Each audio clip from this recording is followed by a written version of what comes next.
unapotafakari au unapofanya tathmini ya miaka minne ya Dr. Samia Suluhu Hassan tangu aingie madarakani, inahusu safari kwake yeye mwenyewe, lakini safari kwa Jamhuri ya Muungano wa Tanzania.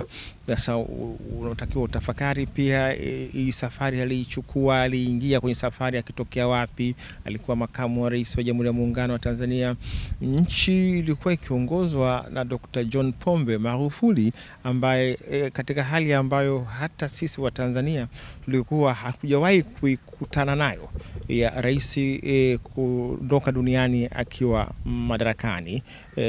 Tulisikia tu nchi nyingine rais anapinduliwa, rais anakuwa na wawa na kadhalika, lakini sisi rais wetu Dr. John Pombe Magufuli alipatwa na umauti katika wakati akiwa bado yupo madarakani, na ndipo hapo sasa Dr. Samia Suluhu Hassan akalazimika kwa mujibu wa katiba, akiwa makamu, kulibeba ilo jukumu la kuiongoza Jamhuri ya Muungano wa Tanzania, jambo ambalo hata yeye binadamu hakuwahi pengine kulifikiri.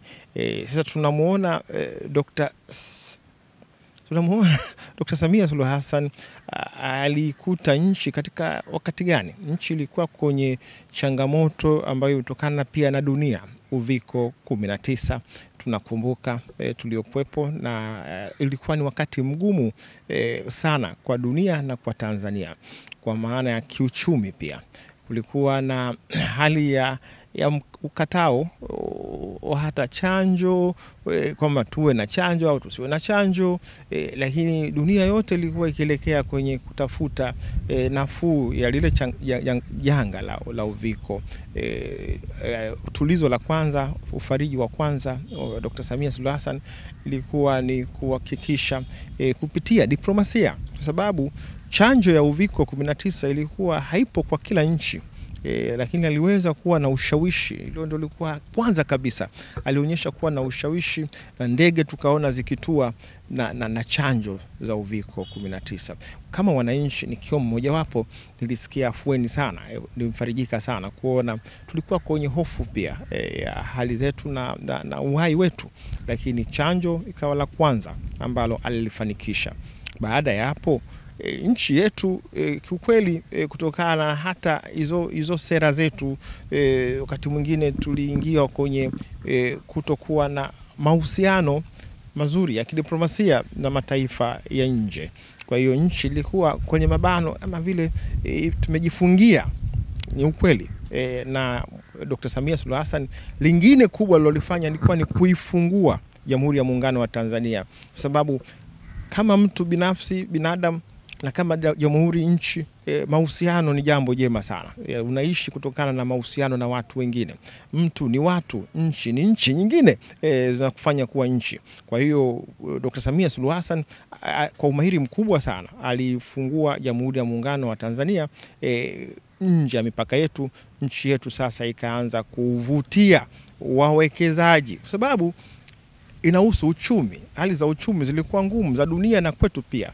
Kwa hiyo kwenye hilo alionyesha pia Dr. Samia Suluhu Hassan kuwa na umahiri mkubwa kwenye kuangalia kwamba tunahitaji kuinua uchumi wetu, tunaifungua nchi na kukaribisha wawekezaji. Kwa hiyo hilo nalo kwenye upande wa kiuchumi akawa amelifanikisha katika kipindi cha haraka kifupi sana. Kwa hiyo wawekezaji wakaanza sasa kuonekana katika kuitaka kuja kuwekeza katika nchi yetu, na hivyo kuinua uchumi wetu. Biashara ikawa inakuwa. Lakini si kwa wawekezaji tu, hata hapa nyumbani kulikuwa na hiyo hali ya biashara kudumaa, na akawa amerahisisha mambo mengi, hatua za kurahisisha biashara, na hata wale ambao walikuwa kihangaika sana na masuala ya kodi na kadhalika, kukawa na mipango ya Dr. Samia Suluhu Hassan kuunda tume mbalimbali kuhakikisha kwamba anawatumia watu mahiri kushauriana na serikali na kuweka mikakati ya kufanya kwamba biashara inafanyika na kodi inakusanywa. Serikali katika dunia hizi hazifanyi biashara, ila kubwa katika serikali ni kukusanya kodi. Unakusanyaje kodi? Ni kuweka mazingira mazuri ya biashara. Ukiweka mazingira mazuri ya watu ngazi zote wakafanya biashara, hivyo kodi inaweza ikakusanywa, na hivyo serikali inakuwa na mapato ya kuweza kuendesha huduma za kinchi, kwa maana ya afya, elimu, miundo mbinu. Ni fedha ambazo kutokana na mapato ya ndani na mikopo na misaada. Sasa ya ndani ni kodi. Serikali haiendi kila nyumba kuomba hela, ila inaomba kodi zake. Sasa hayo pia aliyaonyesha mwanzoni tu Dr. Samia Suluhu Hassan.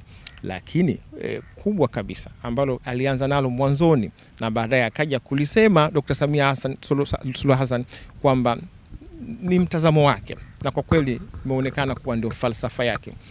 R4,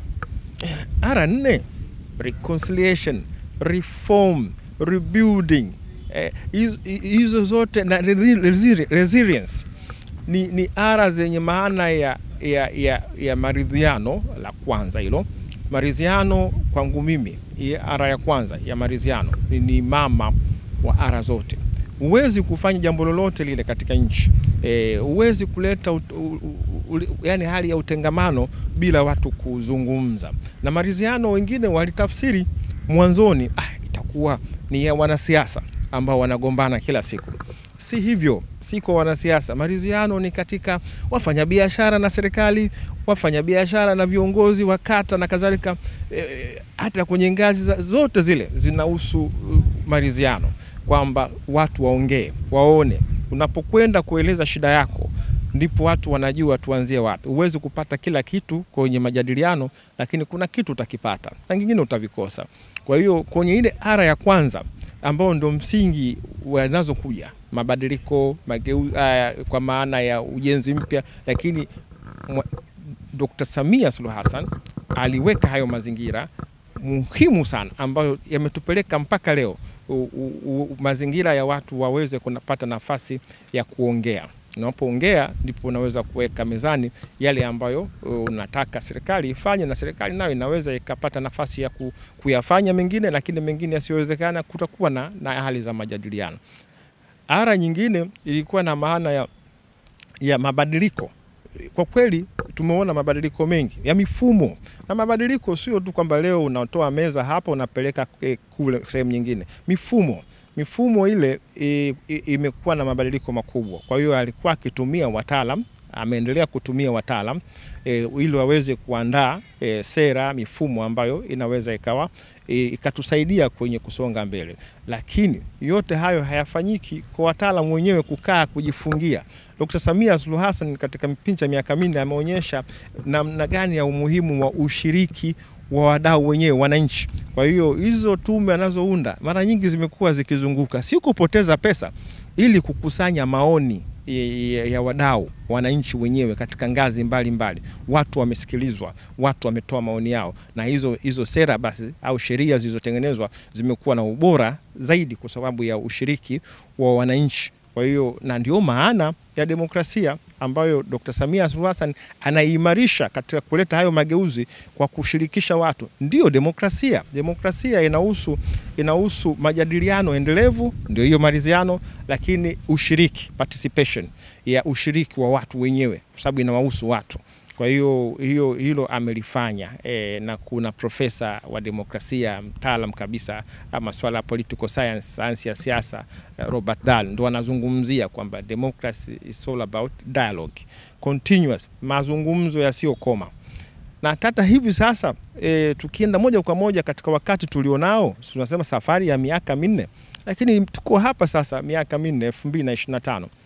Mengi yamefanyika, na mojawapo hata pale sasa watu wanaposema kwa mfano hiki hatutaki, tunataka labda katiba ibadilishwe haraka ndio tutaingia kwenye uchaguzi. Kwa kweli unashangaa kwa sababu zimebaki wiki, sisi tunaopenda kidogo hesabu, ukizungumzia Oktoba mpaka unamaliza, ninapoongea leo zimebaki wiki 28, kwa sababu mwezi unakatika, utaingia wiki 28. Hata mwananchi wa kawaida unapomwambia sisi hatuendi kushiriki uchaguzi kama sehemu ya mdau wa siasa, unajua kuna wadau wa siasa ni pamoja na vyama vya siasa. Sasa vyama vya siasa akiko kimoja. Na tunapozungumzia maridhiano, sio kwamba maridhiano kati ya chama kimoja kinachotawala na kingine. Kuna vyama vingi, vidogo na vikubwa, lakini kuna wananchi, ni wadau wa siasa. Kwa hiyo hata kisaikolojia uwezi ukamwambia yule unataka kesho akuamini, akupigie kura, kwamba mimi siwezi kwenda kushiriki uchaguzi, alafu ikitokea unaenda kushiriki uchaguzi, tayari yeye hata kwenda kujiandikisha pengine hawezi kwenda. Kwa hiyo unaona Dr. Samia Suluhu Hassan anawasaidia hata hao ambao wako kwenye siasa, kwa maana vyama vingine. Huu ni wakati wa kushiriki na kutoa maoni yako, na katika kipindi ambacho mimi binafsi kama mchambuzi, lakini raia wa nchi hii, nina bahati moja kubwa ya kwamba awamu zote sita kuanzia ya baba wa taifa na mpaka sasa ya Dr. Samia Suluhu Hassan ni ya 6, nimekuepo na nikiwa na akili timamu. Julius Nyerere, Jangwani, vikutano, nchi inavyokwenda, siasa ya ujamaa na kujitegemea, kulikuwa hakuna nafasi ya wakati mwingine vyama vingine vilikuwa havipo, tulikuwa nchi ya chama kimoja. Ilipokuja vyama vingi 92 ile 95 kuelekea, ulikuwa ukija kwenye mkutano wa vyama vya siasa na FFU wako nje, virungu, mbwa polisi, farasi. Jamani, kuna watu sasa hivi wanaweza kawa hawajamuona farasi au mbwa polisi, kwa sababu tuko kwenye amani, tuko kwenye wakati wa kuzungumza.